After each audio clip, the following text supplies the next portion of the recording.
Summary of How the Other Half Lives by Jacob A. Riis. Jacob Riis starts his book, which he wants to be both an explanation of the state of low-income housing in New York and a list of ways to fix it, with a quote about how the other half lives that shows how far apart the rich and poor are in New York.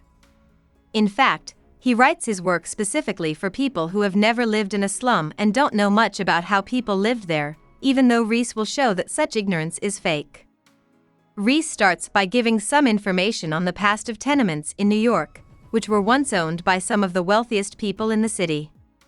As industry grew in the 1800s, more people moved to cities, both from other countries and from more rural parts of the United States.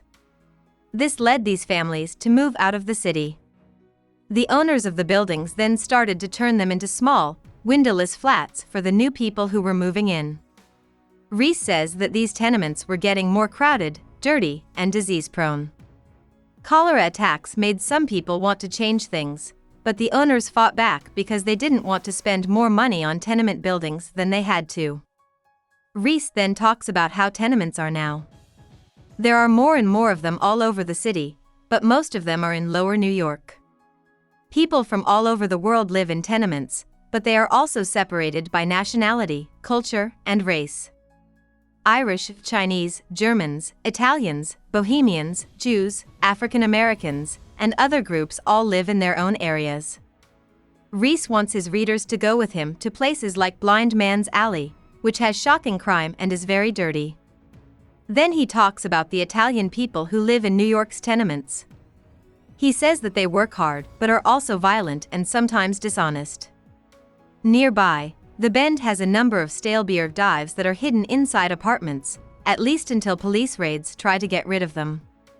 Riis is especially harsh on the tramps who live there and don't even try to work, comparing them to crooks who, often because they are desperate for money, turn to a life of crime. Riis talks about another area, Chinatown, but he is still very suspicious and prejudiced toward the people who live there.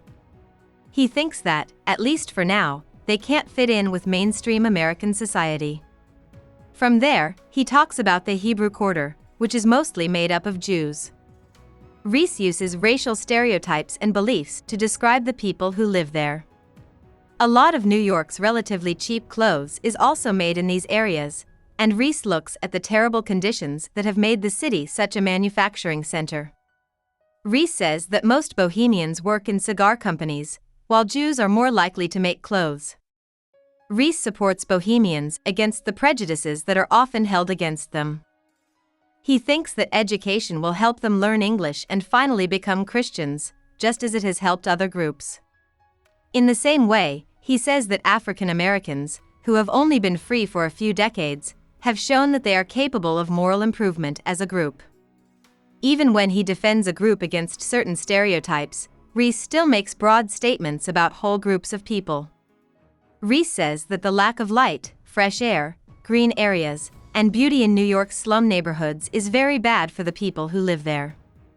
Instead, they live in poverty and danger until they die. Since their families don't have enough money to bury them, too many of them end up in the potter's field, which is a common grave. In these areas, children are especially at risk, but Riis does acknowledge the work of some charities and houses, like the Foundling Asylum, that are specifically for children. However, these are not enough to protect poor babies and children from other dangers, like the practice of baby farming, which means letting babies die so that their life insurance can be collected. Riis is worried about how dangerous drinking is for young people, especially since beer is so common in these areas and so easy for kids to get. He says that kids can easily join gangs if they aren't cared for and guided when they are young. Riis then spends some time giving an ethnographic sketch of New York's gangs, condemning their crime and asking readers to understand how certain circumstances have led to their actions. He uses the same line of thinking to support women who have become prostitutes, saying that the economic conditions of tenement areas often leave them with no other choice. At the same time, Riis has the most contempt for beggars and poor people who refuse to work, even illegal work, and would rather get help from the government. Work is an important part of breaking the cycle of poverty, he says, but the city's institutions, such as asylums, hospitals, jails, and workhouses, don't do much to teach people how to work. Riis gives his readers another reason to care about and try to fix New York's housing crisis.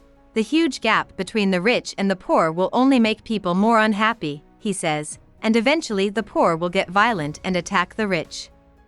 He looks back at some attempts at change and then starts to suggest new ones. For example, he suggests that businesses think about investing in tenement house reform, but only if they are willing to take modest profits instead of profits driven by greed. He doesn't think it's a good idea to get rid of all tenements. Instead, he thinks it's important to think creatively about how to build new model tenements, improve the business models of current tenements, and work in general with public-private partnerships to improve living conditions. As he wraps up, he warns again that doing nothing is just as dangerous as trying to change things and failing, because the most needy people in New York can't wait much longer before they rebel and start violence all over the city. About the author. Jacob Riis was one of 14 kids, and he spent a lot of his youth and teen years learning how to be a carpenter. In 1870, he moved from Denmark to the United States. After working for a while in Pennsylvania, he tried to go back to Europe to fight in the Franco-Prussian War but failed. He soon found himself on the streets of Manhattan with no place to stay. After a number of jobs outside of the city, he came back in 1877 and started working as a writer. Riis started writing and giving talks about the problems of the poor as she got to know the slums on the Lower East Side near the police offices. He also started taking pictures of life in tenements to add to what he was writing. In 1888, he released the results of his flash camera trips into the slums, which became the base for How the Other Half Lives. After that book did very well, Riis started giving talks all over the country. He died in 1914. Hope we summarized it fully and you liked it.